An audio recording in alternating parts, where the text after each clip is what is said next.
This, this is what I go through to record videos for you guys.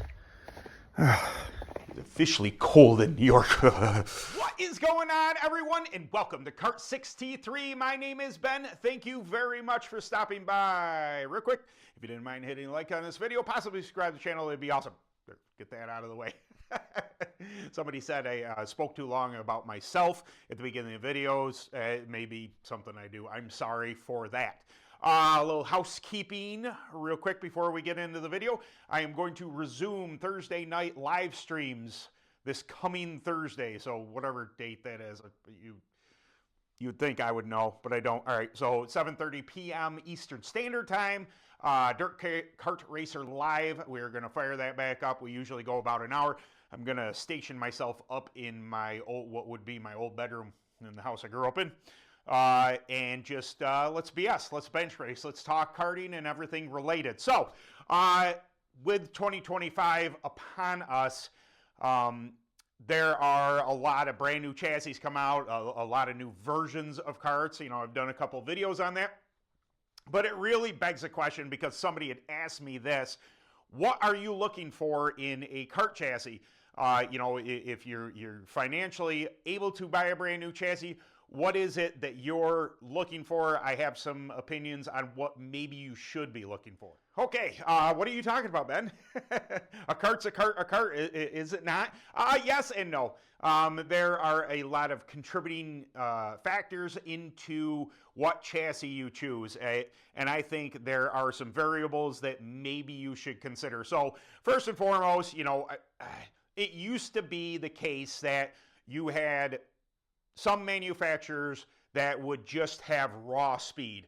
That is, you know, I've done a video on that. It would be that tire window is very small, but the speed of the kart was absolutely phenomenal. Now, that might be good for, you know, somebody who's really, really good with tires, some of your upper echelon, somebody who runs the really big money races. Having a kart that has that small tire window that you can nail pretty often to just get every ounce of speed out of it that you need makes the chassis manufacturer look good, makes you look good, you win a lot of money, great. For your regular Saturday night racer, you might not want that small window, and I think a lot of the chassis manufacturers have developed a blend between the two. They still have some of that raw speed, but the tire window is much bigger. It is very much user-friendly nowadays. You know, I can't think of a chassis that jumps out at me, a chassis manufacturer that jumps out at me that, you know, the kart that they make has a small tire window. They're only good on certain type of, you know, racetracks. You know, most of them are developed down south. Mostly, you know, dirt fall, hard, fast applications.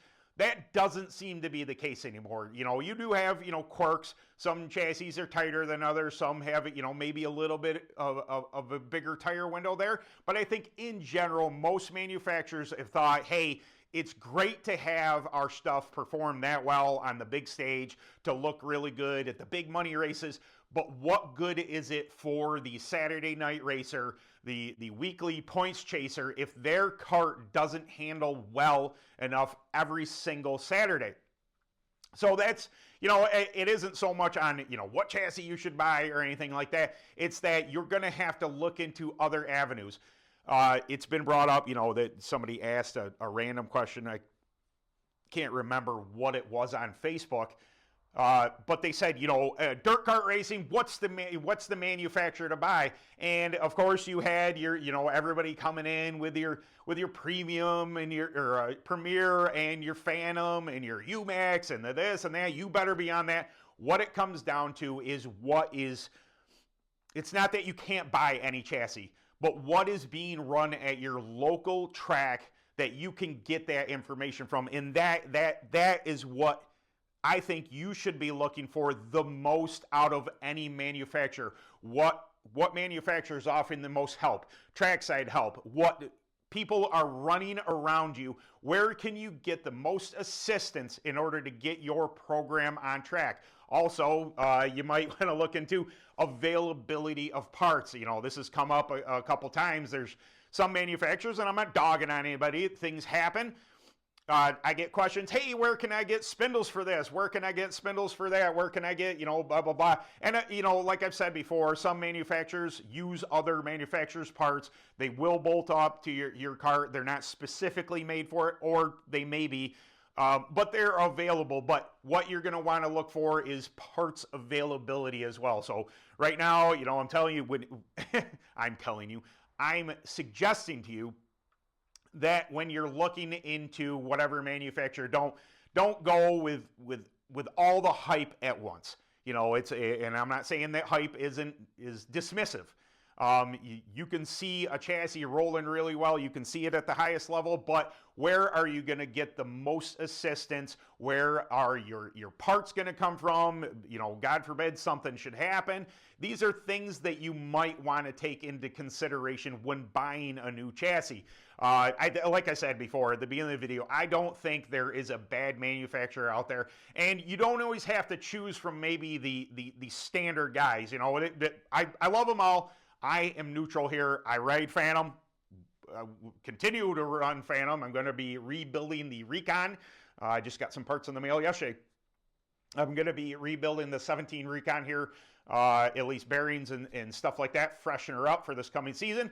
But I wouldn't hesitate to be on any manufacturer, and I don't think there is a need to be anymore. There's no manufacturer that I would, really stray away from unless what I just said is an issue. If you can't get parts for that manufacturer, maybe it's something you might not want to get. And I guess, I'm not even talking about exactly buying brand new. When you're buying used, take that into consideration. Are parts available for whatever it is? I'm not talking about, your Predator Crash, your budget Predator classes. You got to have an 11-year-old chassis. You kind of, you make the bed you lay in when you go with that. If you're getting an older chassis brand from whatever manufacturer it may, you just got to know that if you bend a spindle, you might be out of luck. You might have to fabricate something or make something from a current manufacturer work on that chassis. I'm talking about, if you're buying something off a marketplace, if you're buying something off at the track, make sure when you're making these purchases that you're able to get the parts, that you're able to get the support. That is a big deal. They might not be at your beck and call. Don't be blowing up, Phantom or Premier or Ultramax or Charger or anything like that. Hey, they ain't answering their phone, and I'm at the racetrack. Don't be that guy. But have a good base network of somebody you can talk to, somebody you can ask these questions to that would support whatever chassis system that you happen to be on. I get thinking about this new year. I'm very excited about it. I'm very excited. I'm going to be running UAS. I'm going to be running, some clone again. And I get thinking about everybody running into this season and what things they might want to consider getting, if you are getting a new chassis, even if it's a new chassis to you, things you might want to consider. I just think that those two things are really prevalent to me. That you're getting the support you need whatever part of the country you're at, and that you can get parts if you need be, because accidents do happen. Despite your best efforts, somebody turning in front of you will happen. These are just things that you might want to consider before getting a new chassis, might want to consider, in future purchases. So, nice quick video, guys. Today, guys, I apologize. I was going to go on a little further, but honestly, I'm cold. I'm trooping it out, though. It is now currently January in New York. It is freezing freaking cold out, and I think that I'm going to try and keep going with these videos as long as I can out here. My breath isn't, you can't see my breath quite yet, but it is getting cold. So I believe I forgot at the beginning of the video to mention that TrackTac Tire Treatments is the sponsor of this video. I know that maybe if you are this along, you're like, hey, what did TrackTac bow out or something? No, they didn't. It's just because I was trying to get through the beginning a little quicker. Okay, so Kart 63 is brought to you by TrackTac Tire Treatments.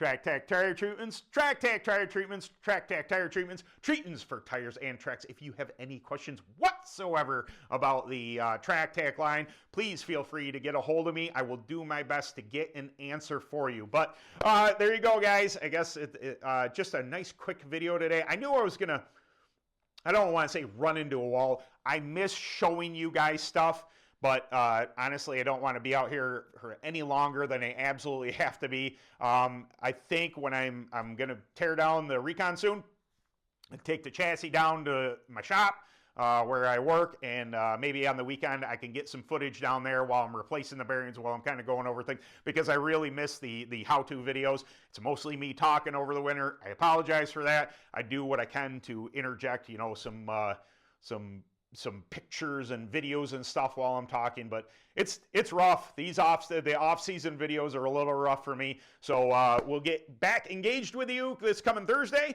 and then I will do another video for you next Sunday. So I will see you later. But yeah, later.